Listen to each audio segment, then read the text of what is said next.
Hello and welcome to the Week 7 Viva. This week's Viva question is, what can we learn about the late Bronze Age world from the works of Homer? For most of history, Homer's writings were considered pure mythology. But much more than simple mythology, Homer's writings provide unique insights into the world of late Bronze Age Greece.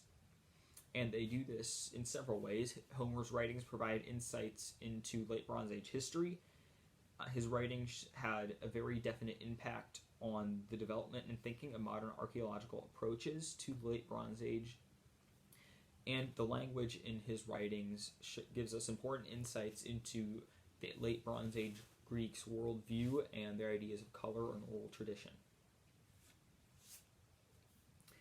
First point, Homer's writings, once considered mythology, have now come to be considered useful sources of historical knowledge about real events which occurred in the years of the late Bronze Age collapse. Homer's Iliad and Odyssey are the story of a war fought for 10 years between the Greeks and the Trojans over one woman who a Trojan prince stole. And the Odyssey is the story of the return of one of the Greek heroes and kings, Odysseus, to his home in Ithaca, and that also takes 10 years.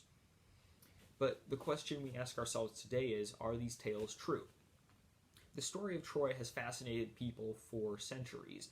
In the U.S., there are 33 states and 10 universities that bear the name Troy. 33 states with cities that bear the name of Troy. But did the Trojan War really happen? Today, we can use Greek epics, Hittite records, Luwian poetry, and archaeological finds to discover the answer. According to Greek epics and numerous Hittite records, there were actually 3 to 4 Trojan Wars. So there is definitely a historical basis for the idea of a Trojan War. To quote Manfred Korfmann, quote, "Troy's citadel was unparalleled in the wider region and unmatched anywhere in southeastern Europe. Troy was also evidently attacked repeatedly and had to defend itself," unquote. Other thoughts are that the Trojans were taken after being devastated by some sort of disease or other natural disaster. Numerous volcanic eruptions seem to coincide with the Trojan War in the biblical account of the Exodus, and this possibly could have led to a widespread cultural disruption. Also, Homer's story may include coded references to some sort of horse-borne disease that the Trojans may have contracted, and that would have greatly softened their resistance to attack. And analysis of other epics show a possible medical basis for many of the other facets of Homer's tale. Secondly, the archaeological exploration of Bronze Age Greece has been profoundly influenced by Homeric traditions. Today, historians generally agree that Homer encodes key facts about the collapse of the Bronze Age in his book. Many people used to think the Iliad was a myth until Heinrich Schliemann discovered evidence of a great city where Troy once stood. The story of the Iliad and of Troy takes place right before the collapse of the Bronze Age. And Bronze Age collapsed due to many different factors. These factors could have included natural disasters like volcanoes and earthquakes, climate change, which would have caused drought and famine, internal rebellions, invasion by sea people, and the disruption of trade and relational systems collapse. This happened right around 1186 BC, which was pretty much the year that everything collapsed. The late Bronze Age collapse is typically just delegated to the major Mediterranean civilizations, and the main provoking cause is debated, but what is known is that there was widespread destruction and death on a scale that had never been seen before. To quote Robert Drews, quote, "The military revolution that occurred during the catastrophe was thus a prerequisite for the social and political changes that made the world of the Iron Age so different from that of the late Bronze Age." Finally, what can we learn about the late Bronze Age Greek culture from the language of Homer? Homer's language provides insight into the color language of ancient Greece. When you read Homer, he uses strange colors to describe things like the wine dark sea, purple sheep, green honey. It's very, very interesting. He uses the colors red, white, and black the most,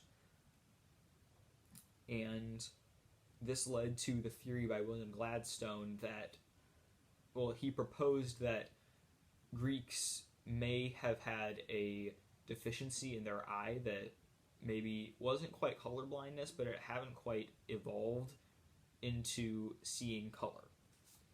To quote Friedrich Nietzsche's, quote, "How differently the Greeks must have viewed their natural world, since their eyes were blind to blue and green.